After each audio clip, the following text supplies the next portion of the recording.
Hello and welcome to Yes You Can channel.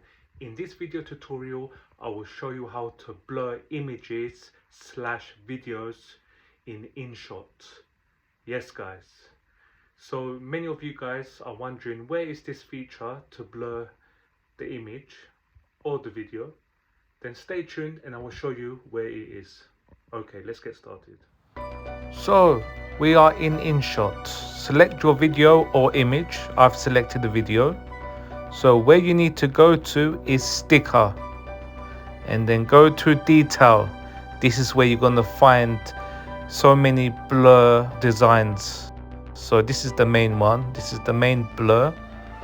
There's other ones as well you can select from, other different patterns to blur your image / video. And there's other settings above, so you can customize your blurring however much you want, just like this. So yeah, it's a very interesting feature and useful that InShot have introduced, and this has been around for some time now. It's a very nice feature. It certainly helps. So yeah, this is it guys. So I hope this video has helped you in understanding how to get to the blur feature in InShot, and please check out my other videos. Please like and subscribe to the channel, and of course I will catch you on the next one.